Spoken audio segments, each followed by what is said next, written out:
शून्य स्थान पूर्ण कर। डैश अभिवृद्धि बयप्राप्त अवस्था उपनीत होबार संकेत देता है।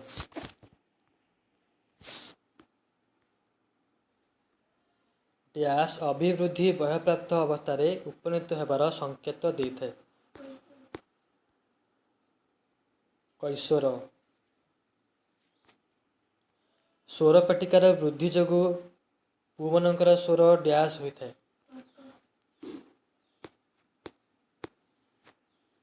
आम शरीर डैश खूब शीघ्र बढ़ुवा बेले अन्य अंगर वृद्धि मंथर गति होता है।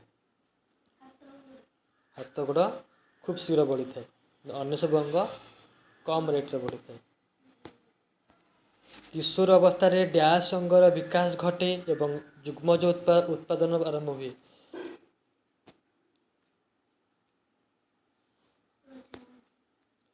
प्रजनन अंगर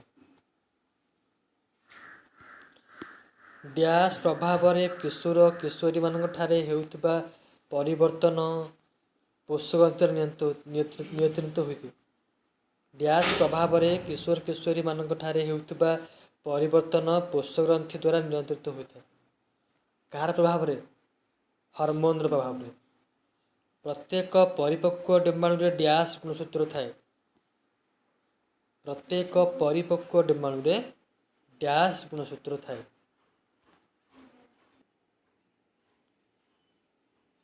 यहाँ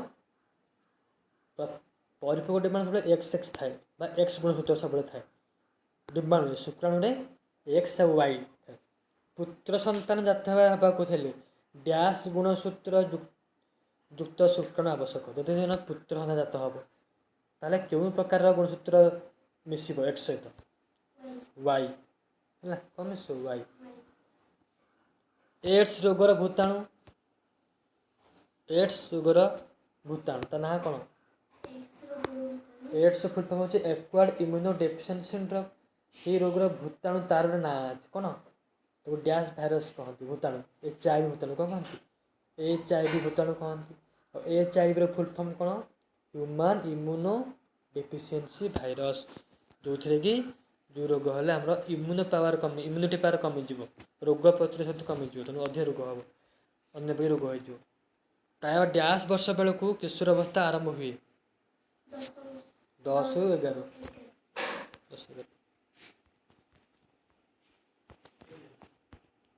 प्राय डैश वर्ष पर्यंत किशोर अवस्था चालू रही है 19 वर्ष पर्यंत 19 वर्ष 19-20 वर्ष। प्राथमिक अवस्था झील मान उच्चता वृद्धि पुओमान डैश अधिक ना कम झील मान अधिक उच्चता होता है प्राथमिक अवस्था पर पुओ मान डेंगा होता है। अंतस्रावी ग्रंथि खेलित हार्मोन सीधा डैश रे मिसे। दी प्रकार ग्रंथि अच्छी अंतस्रावी और बहिस्रावी अच्छी।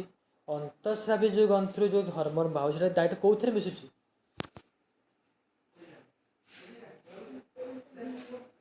रक्त मिस ब्लड मिस कौन ब्लड रक्त बा ब्लड मिसी रक्त मिसी किंतु बहिस्रावी डायरेक्ट आम जो अर्गान दरकार से डायरेक्ट आम पार्टी बाहर बाहर डक्ट दे बाहर कौच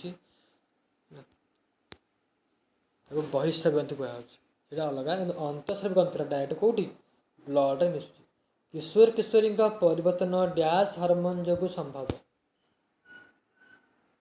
किशोर किशोरी जो परिवर्तन होची डैश हार्मोन जो होची को हार्मोन जी कंट्रोल करुची पिट्यूटरी हार्मोन कोठी पिट्यूटरी हार्मोन ये हार्मोन जो होची। मनुष्यर रूपांतरण कहीं हुए ना तुम जानथ बेंगर कौन हो रूपांतरण हो बेंग फुलू बेंग हो बेंग फुलू बेंग तापर ता लांज कटिकी बेंग हो तो मनुष्यर कहीं रूपांतर हो ना कहीं मनुष्य रूपांतर हुए ना कारण फिटस शिशु और बयप्राप्त अवस्था यार एक प्रकार अंग प्रत्यंग देखा जाए। रूपांतर मान कौन ना बेंग देखी बेंगर बेंग फुल बाहर लांज थी पछगड़ बाहर न आगड़ जागड़ बाहर थी जिते पछगड़ आगड़ बाहर थी आगुरी पछगड़ बाहर जीव से लांज कटि कटि आसो कटिज तापर 4टा गोड़ होगा पानी बाहर पड़ी आसो फट डेई डेई डेई नहीं जीव जेपर्यंत से पानी थी बेंगफुला है से लांज द्वारा से पहरुव तापर लांज कटिला गोड़ इटा बाहर पछ गोड़ा बाहर पड़ा आगू पानी को उठी पड़ो डेई डेई जीव पछ गोड़ा बाहर लांज कटिज आडाम आडाम आपल कौन आडाम आपल कौन पुओ मनकर स्वरपेटिका बाहर को फुली देखा जाए यही अंश को आम आडाम आपुल कहते। अनाल ग्रंथि क्या कहुए अनाल ग्रंथि क्या कहुए अंतःस्रावी ग्रंथि क्षीरित हरमोन सीधा सड़क रक्त में मिसे तेणु एगुड़ी को अनाल ग्रंथि कहुए। अनाल मैंने तार नाल ना मैंने डक ना अनाल ग्रंथि। युवक्रांति कौन किशोर किशोरी आचरण में पूर्व तुलन में किसी पार्थक्य देखा जाए उपयुक्त बयस या युवक्रांति कहुए। जन्म पर मनीषर केतोटी पर्याय द्रुत अभिवृद्धि घटी है 3टी 4टी 5टी ना 6टी जन्म पर मनीषर केतोटी पर्याय द्रुत अभिवृद्धि घटी है उत्तर हम 3टी अवस्था द्रुत अभिवृद्धि घटी है। प्राय डैश वर्ष बेलू किशोरकालीन द्रुत अभिवृद्धि आरंभ होता है 18 ରୁ 20 ना 20 ରୁ 25 10 ରୁ 11 ना 15 ରୁ 17 10 ରୁ 11 ऑप्शन सी। किशोरकालीन अभिवृद्धि अवस्था उपनीत होबार डैश संकेत देता है वृद्ध अंतिम मध्यकालीन ना बह्यप्राप्त। किशोरकालीन अभिवृद्धि अवस्था डैश अवस्था उपनीत होबार संकेत देता है मध्यकालीन। किशोरकालीन अभिवृद्धि डैश वर्ष पर्यंत चालू रही है 3 नंबर थिला जो किशोरकालीन अभिवृद्धि डैश अवस्था उपनीत होबार संकेत देता है ना किशोरकालीन जो अभिवृद्धि हो बह्यप्राप्त है डी बह्यप्राप्त होबार सूचना देता है बह्यप्राप्त। 4 नंबर हो 18 ରୁ 19 वर्ष बयस चालू रही है।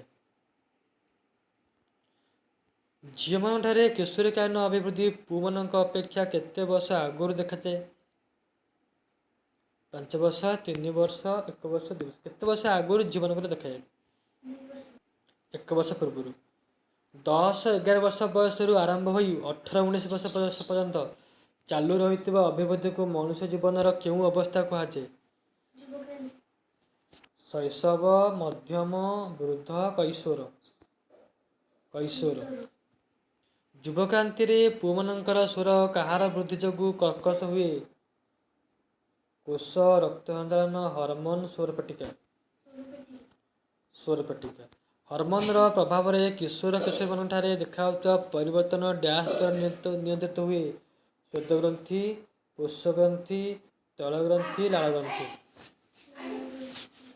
कोष ग्रंथि डैश रे थिबा गुणसूत्र उपरे पुओ कि झील निर्भर करता है कोष डिंब जुग्मज ना निश्चित समाहित डिंब डैश रे थिबा गुणसूत्र उपरे पुओ कि झील निर्भर करता है निश्चित समाहित डिंब।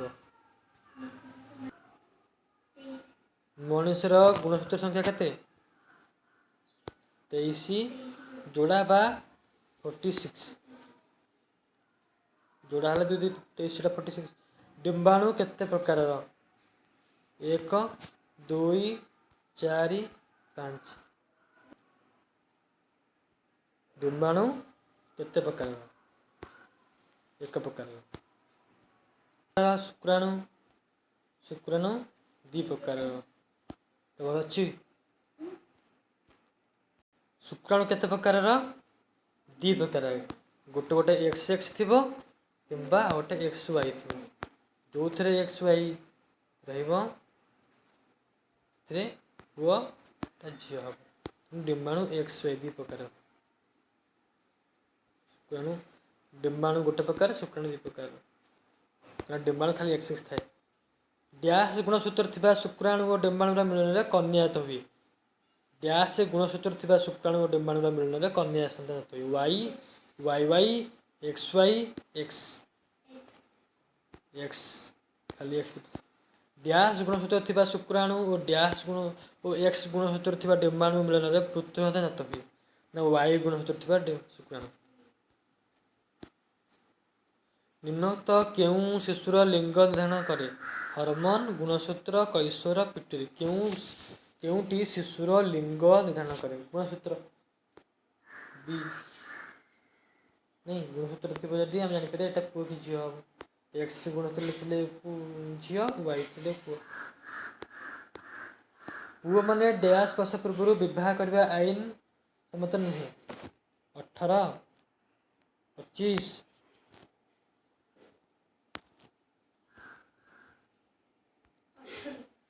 ଡ୍ୟାସ୍ ବର୍ଷ ପୂର୍ବରୁ 18, 25 ଆଉ ତ ଅପସନ୍ ଥିବ।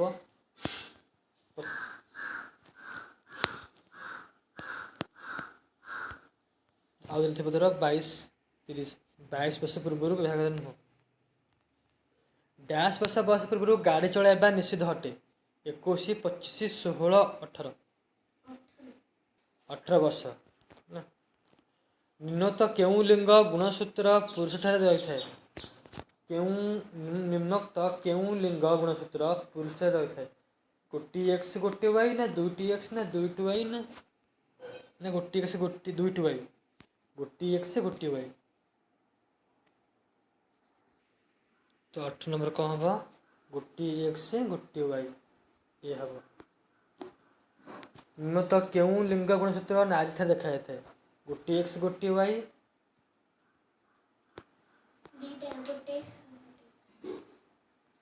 ନା ଗୋଟିଏ ଏକ୍ସ ନା ଦୁଇଟି ଏକ୍ସ ଦୁଇଟି ୱାଇ? ଦୁଇଟି ଏକ୍ସ ଥିବ। ଆଦାମ୍ସ ଆପଲ୍ କ'ଣ? ଅନ୍ତଃସ୍ରାବୀ ଗ୍ରନ୍ଥି ନା ସ୍ୱରପେଟିକାର ବୃଦ୍ଧି, ପୋଷ ଗ୍ରନ୍ଥି, ସ୍ୱେଦ ଗ୍ରନ୍ଥି? ଆଦାମ୍ସ ଆପଲ୍ ହେଉଛି ସ୍ୱରପେଟିକାର ବୃଦ୍ଧି। ପୁଅ ବା ଝିଅ ହେବା କାହା ଗୁଣସୂତ୍ର ଉପରେ ନିର୍ଭର କରେ? ପୂର୍ବଜ ନା ପୁରୁଷ ନା ନାରୀ ନା ପରିବାର? ପୁରୁଷ ଉପରେ ନିର୍ଭର କରେ ନା।